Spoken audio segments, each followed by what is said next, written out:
Hello and welcome to HolisticCircle podcast, Spiritual Conversation. My name is Philipp. We are reaching out to people who are passionate about spreading light, love, and joy. And from Australia, I have Kate Purcell. Hi. Hello, Kate.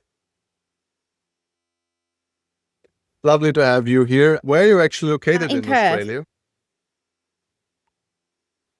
WA. It's the western side of Australia. So I have some understanding about a couple of Australian friends, but I'm That's still okay. learning. So welcome to this podcast, and I'm looking forward for this. I'm going to be an interesting conversation. You're doing many things, but let's maybe start with a basic introduction so we can ease it into the conversation. So if you'd be so kind to tell the audience what you've been up to. So I work in mental health as a peer worker, but aside from that, I've written 3 books. So my first book, Hope Inc., was published in January 2025, and that was a memoir of illness and recovery. So it's all about my mental health experience and my recovery. And then my second book is called Level Up, and that's about how spirituality can help with your recovery and help you build up your life to a great level. And my third book is about eating disorders and recovery from eating disorders, because that's part of my lived experience as well.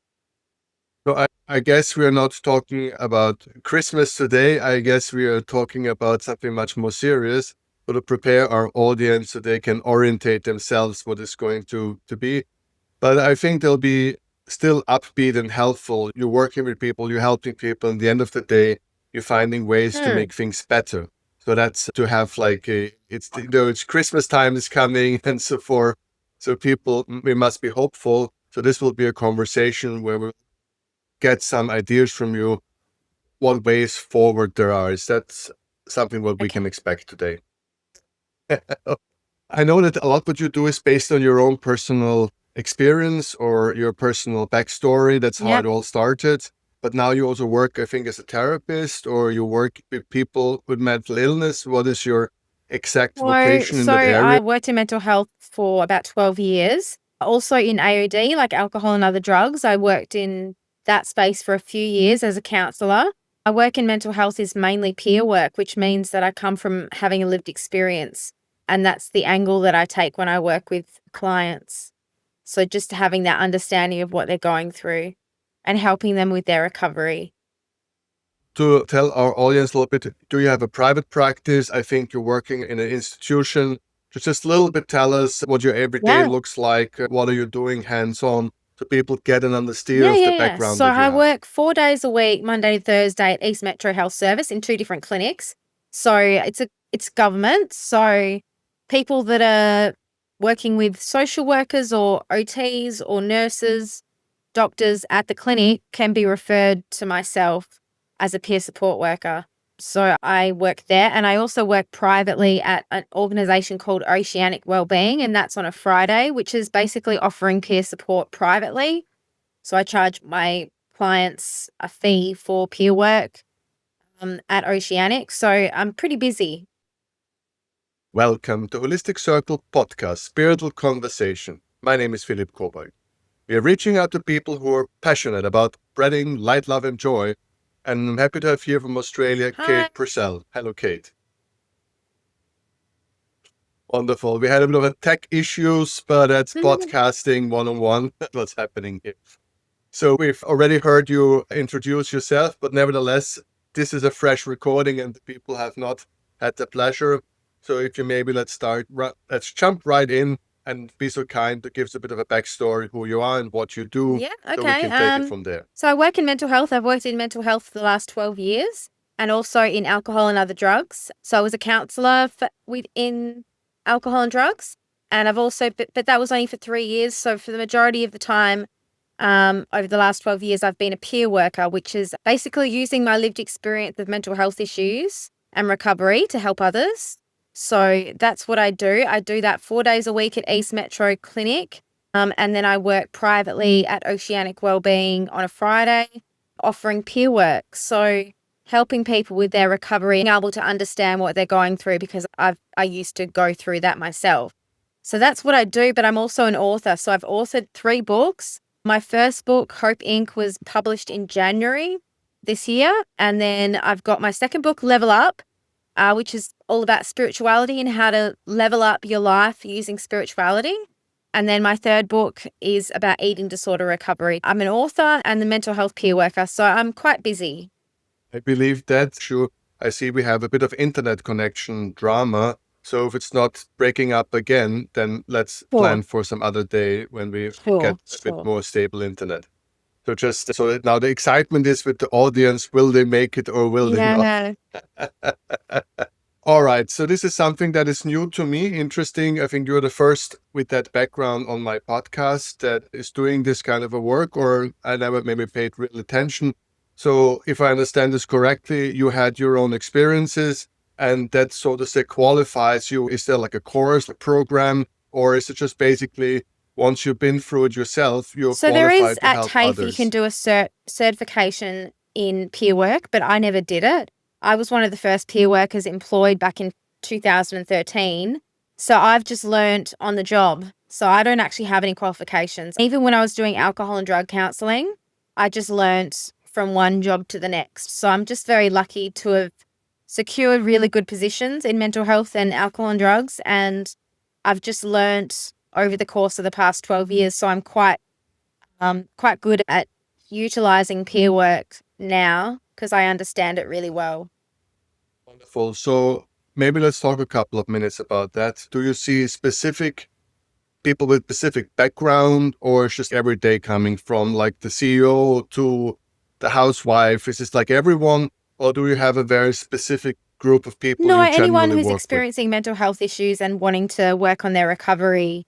So it could be psychotic illness, it could be eating disorders, it could be anxiety and depression, it could be addiction, it could be any of those things. And it's just people from all walks of life and that's where I step in. Yes, also all Ages. ages. Yes. It's just a whole mix Yes. to what you do. Because eating disorder, one usually associates Not with younger necessarily. people. And so there's basically everyone. How you doing? How is it that you tackle it mentally, to be going a couple of times a week and talking with all these individual stories? Is it affecting you? Do you build a professional way of dealing with it? How do you deal with all these I've always emotions? been very good at leaving work at work. Like I clock off for the day and I don't think about work at all. I come home to my partner and my cat and see my friends on the weekend, and I have a very compartmentalized work and personal life. Yeah. So I don't Compartmentalize. take any of my work home with me.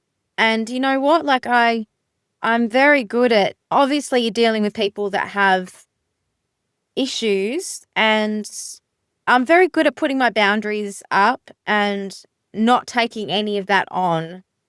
I think there are now like 1 million people who are going to desperately want to book you online. I'm one of them. If you could teach me that, my life would be a better place. That's definitely the one thing in this life I need, is to turn down the laptop and just leave my work in the laptop. I'll be a different person, I can tell you that. Yeah. Okay. So you said that you're working with people of all different backgrounds, all different ages, and who have their thing and your support. So are you getting a briefing? Let's understand how this works. So is a doctor coming you and giving you a briefing beforehand and where your support is needed? So I'll get referrals from other clinicians. So they're often, each client has a care coordinator, and the care coordinator flags with the client, okay, would you be interested in peer support? Kate's got a lived experience with mental health issues and recovery. If the client's open to it, then I get the referral, and the care coordinator will tell me a little bit about the client and what they might want to work on. And then I meet with the client weekly or fortnightly or whatever. There's a coordinator. I've never heard this in my life before. So this is a person. So when you're into that mental health structure, you get one go-to person who is then coordinating all the different, like social work maybe, or like with so there's one person who is just then coordinate the individual needs. Is that correct? Never heard about that. There is a care coordinator for each client, and they will refer the client to me, the peer worker. They'll refer the client to a psychologist, to a doctor, but the care coordinator holds the client and is the caseworker for the client. And that's everybody in the government system. You have to volunteer for that, or that's just mandatory. Is this an Australian thing? Is this the same in the US? Are you aware of that? I'm not quite sure. Care coordinators, is this just an Look, Australian thing, or is it the same thing in the I don't US know. or I in know other it's countries? quite normal in Perth. Ah, In other services, they have a caseworker or a care coordinator that refers on to different services. interesting. I have to ask the next time I have people from America or Europe if that's the same, Okay. because I've never heard it. But then I have very little connection to the mental health industry. So basically, maybe I just don't know. All right. So we're getting a picture. Tell us about your first book. I think it's very based on your own story and your own story of recovery. Yeah, So okay. let's maybe So start there. Hope Inc. is all about, it's a story. So it's the story from when I was a child, through my teens, through my 20s, and through my 30s. I'm 40 now. It's basically Kate's life story. I talk a lot about my mental health issues. I suffered from mental health issues from about the age of 13 to 26. So for about 13 years, I was multiple diagnoses, lots of hospital admissions, medications, the whole works. So I had anorexia nervosa when I was a teenager, from the age of 13 to about 16. And then I recovered from that. And then I went through a recreational drug use phase, partying and raving and stuff. I ended up with some anxiety, depression, and social anxiety. I had a psychotic episode when I was 24, which manifested into full-blown schizophrenic symptoms. So I have a diagnosis of schizoaffective disorder. I was diagnosed with that at the age of 26, and I'm 40 now. So I've lived a pretty amazing recovery journey over the past 13 or 14 years. Particularly the last 13 years, I've had an amazing life, and I'm fully recovered from all of my mental health stuff. So yeah, that's what the book is about. It's about my experiences with illness, and then also how I recovered to the point that where I'm at today. And when you talk about recovery, you talk about your personal learning through therapy. Is that what you're talking, that you explain the stages you went through or the work that's been done? That I've been through, because I had a lot of therapy when I had my eating disorder, and maybe a little bit with the anxiety and depression and stuff like that. But I haven't actually had much professional help since I was diagnosed, and I've just navigated recovery myself. And I've built my life up to what it is today using my courage and my sense of resilience and having hope that things will get better, and things have. I do have a psychiatrist, but I haven't seen him in 3 years because I don't need to.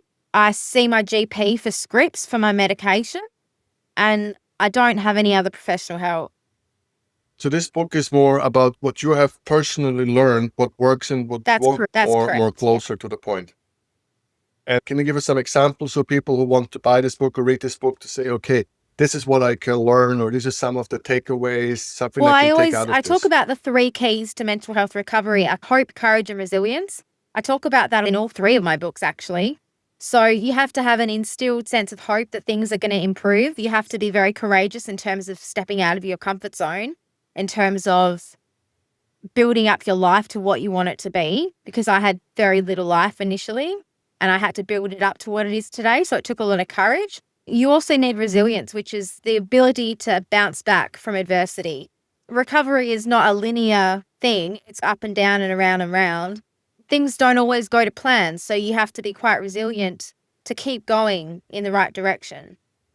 And you give people practical advice, what they can do, or you just talk about it to be No, I give inspired, or you practical tell them advice.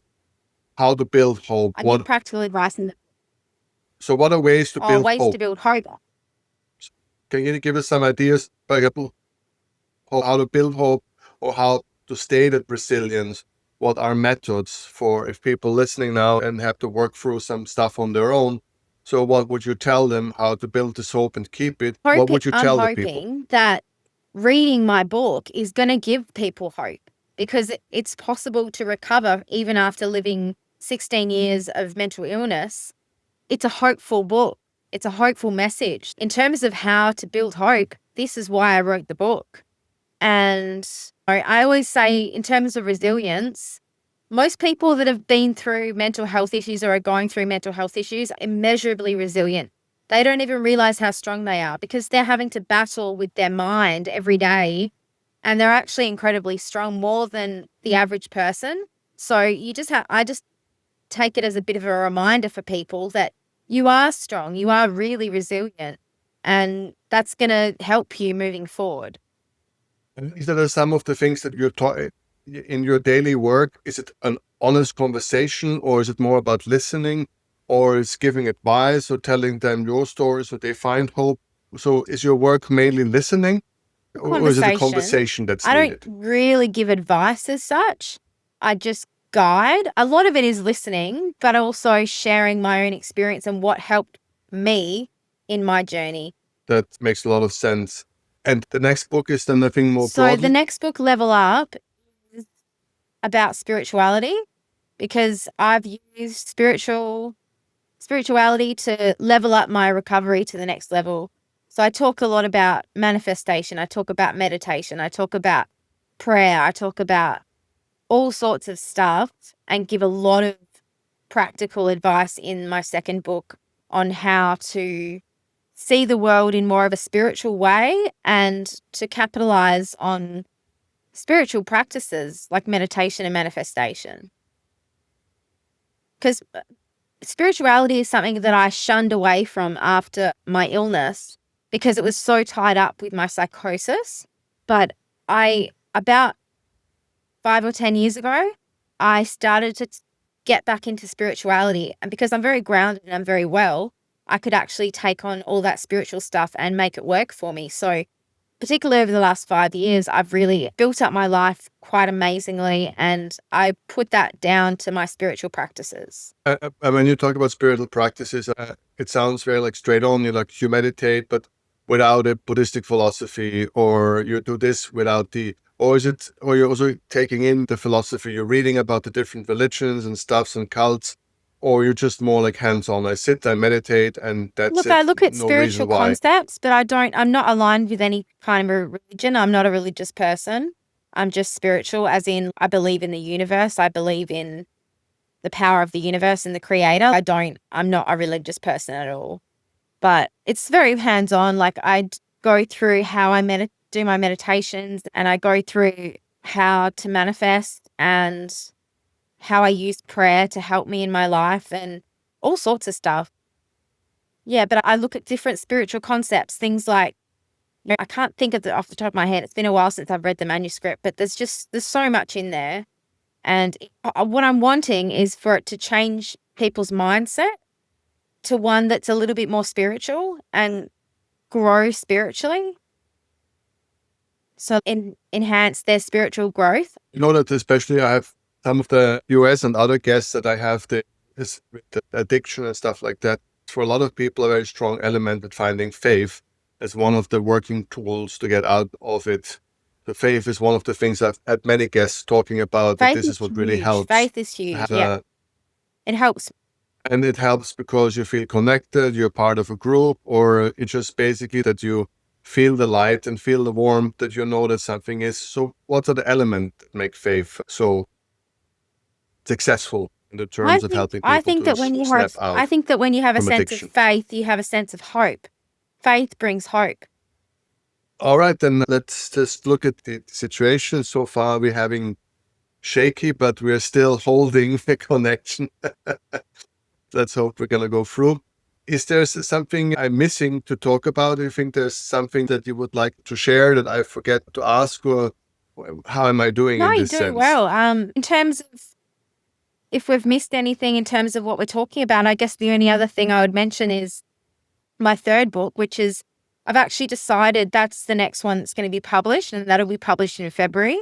So it's actually called Tell Your Eating Disorder to Fuck Off. Excuse my French, but that's literally what it's called.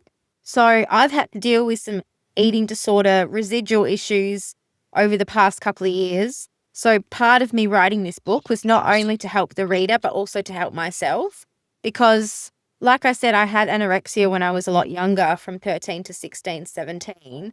And because I'm on antipsychotic medication due to my schizoaffective disorder, it does lead to a bit of weight gain and problems with your weight, metabolic syndrome and stuff. So I've had to work through all of that. And I have lost a lot of weight over the last little while because I was getting a little bit overweight. So I've worked through that, but I've ended up with a little bit of an eating disordered thing in my life, and I'm working through that now. But that's why I wrote the third book. But this third book is going to be amazing. It's literally self-help for eating disorders. So that will be published in February. And I've been on quite a journey with eating disorders over my life, and I've learned a lot about what helps and what doesn't help. So I've put all of that into this book, and I think it's going to really help people. Can you tell us a little about eating disorder? Is this something quite a lot to do with self-perception, how one sees oneself inside versus outside, or roots of eating I disorder? think of eating disorder is you think too much about weight and about being thin. And obviously there's different types of eating disorders like binge eating where it's more about you gain weight and stuff. But my eating disorder has been more restrictive. Obviously I had anorexia when I was a lot younger, so that's restriction to a severe degree. I think you Background of the eating can become disorder. obsessed with looking at things like weight loss, which is not good. And it's something I've had to work through over the last couple of years because I was getting a little bit too obsessed with losing weight. I'm in a very unique situation with my medication. So I have to navigate that the best I can. At the moment, I'm working with a dietitian and a psychologist myself because I'm working through some of that residual stuff. But I've come a long way in the last couple of months. My first and second book is very recovery oriented. The third book is all about my journey as well as the reader's journey. I've been on this journey with the reader. I talk to the reader in the book about learning this stuff as well. And everything I learn, I'm putting into this book. You tell people who have loved ones or children and stuff like that, that have or moving towards, let's start there. You could see certain signs that are troubling you. What would be like a first fix? Would you tell them immediately take a consult, find immediately a therapist before things even manifest? Or are there more soft solutions to help people that's on the I think the pre-stadium message of you need to things like send to that? the person that is in the midst of developing an eating disorder is that they're beautiful inside and out and they don't need to look at losing weight. That's great. Like, don't send them any mixed messages. Just make them feel like increase their self-worth as much as you can. Because it comes down to when you have really low self-worth, that's when eating disorders become very tempting to get into. So do anything you can to help build up their self-esteem and their self-worth, I think is important. But generally, I would also say do seek out professional help from the get-go before it gets too bad. See a dietitian, get them to look at their diet and make sure they're nourishing their body and not restricting too much. And if they start to do that, then they really need to seek professional help. The sooner the better. Preventative is the best way forward.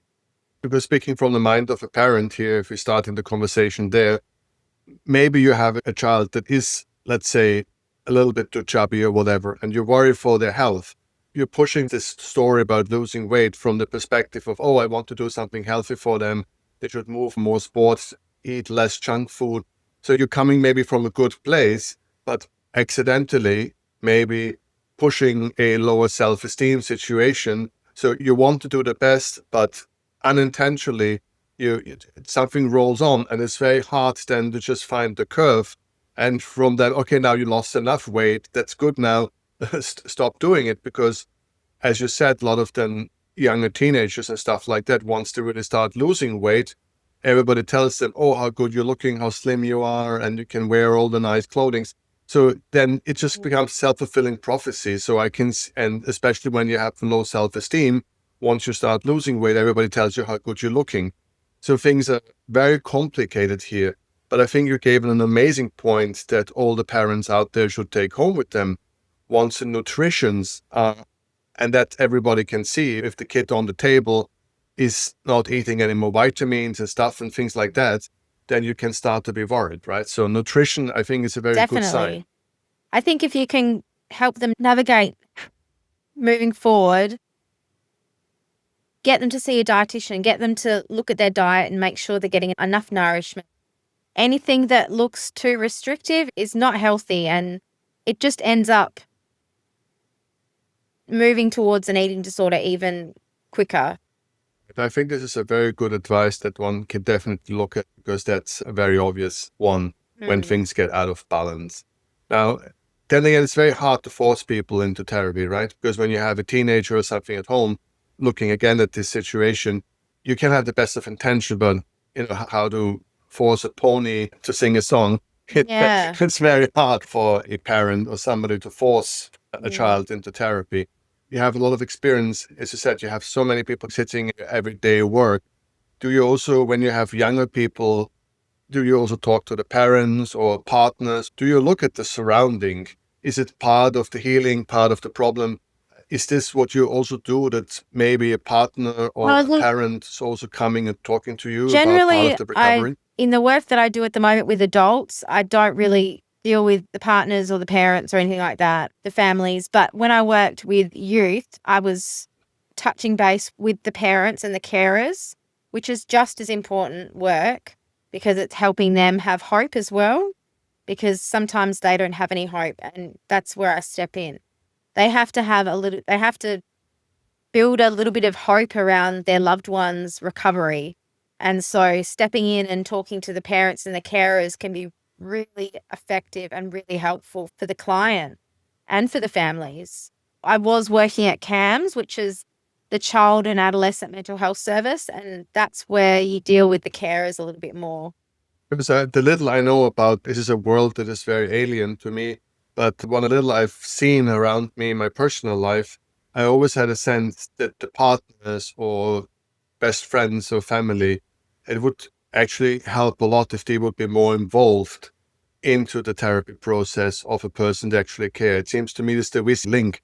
I had one podcast guest who talked about the fact that there was child abuse with the sisters, and they have 2 brothers or something like that.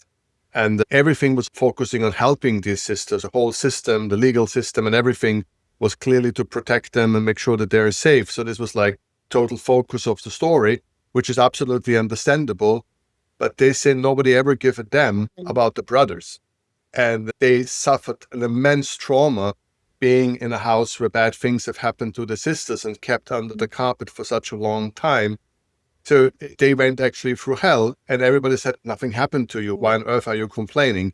You're not the problem. These girls, they suffered tremendously. Why are you all bitching around? You were fine, but actually they were not fine at all. So I come to, and then we figure out that there's a family healing element as well. You can't just take one part of the family and heal it and leave the other part being with it. And I think being partner of a person with mental issues is as much as tough in a way, at least I would see it like this, than going through it as the person who suffers from the condition. And that also we know about this, especially with cancer patients, where the partner really dementia, not to mention, and God knows what. So is there something that's coming next? Is there something that we can expect from the healthcare system and the therapy world, that they've been looking deeper into the partners, loved ones, family?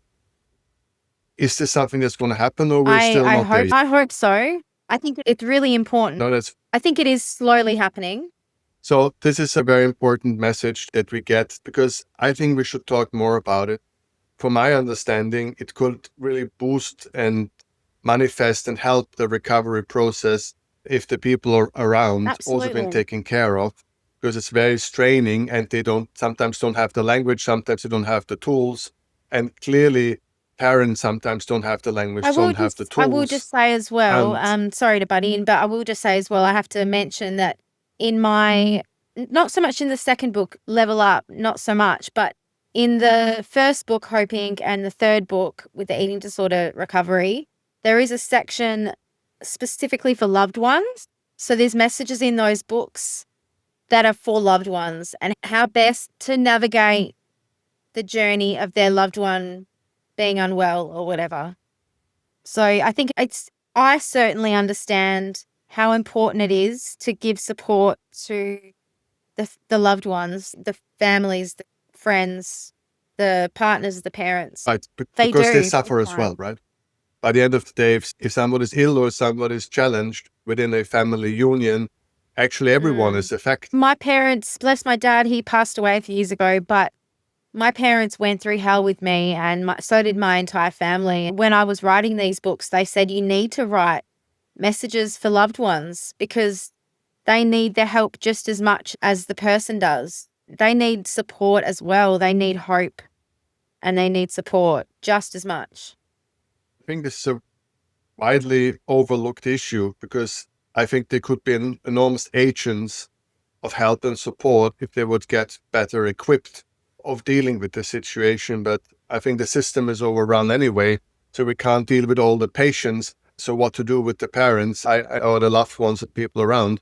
But to me, this is a definite waste of enormous potential. It could actually make things better if one would look.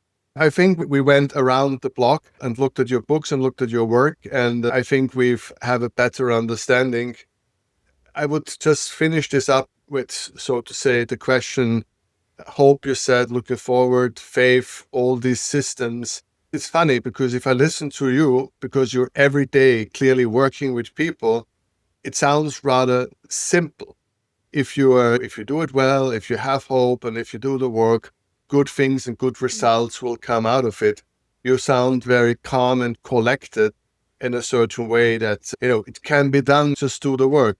Is it less drama, a good What do you mean, sorry? It's like less drama or less urgency, a good advice, because it's listening to you sound very calm. It can be done, it will be done. You do the work and results will show. While I think the instinct of, especially talking to our partners and friends, they are seeing all of these things happening. It looks very dramatic. It looks people threatening with self-harm and this and this. So if you're around as a person, as a partner, husband, friend, whatever, alcohol abuse among your children and this and that, you think the world is falling down. And then I listen to you and you're so calm and relaxed. So, everything will be fine. Well, I mean, attitude. Because of the journey I've been on, I have oodles of hope for other people as well. It doesn't matter if you've lived your life up to this point with a lot of illness. It doesn't mean you can't turn your life around at any point. You totally can. You just got to do the work with your recovery and move forward in any way you can, and things will eventually improve. And I believe that could be the case for anyone, regardless of what diagnosis they have or how long they've been struggling for. They can still turn their lives around just like I did. So I think it's an important message to get out there. Certainly, we did this today. We got the message. I feel a lot calmer after talking to you. And I still envy you for the ability to just go home and be at home and not take the work with you. And it's definitely something I'll have to work on myself. Thank you very much for all your insights. And of course, all the links and informations about your books will be provided at the video. And if people want to reach out, you do personal work. You said you do one-on-one work to people who need support and help. So definitely we'll put there as well. Have a lovely day in Australia. Thank you.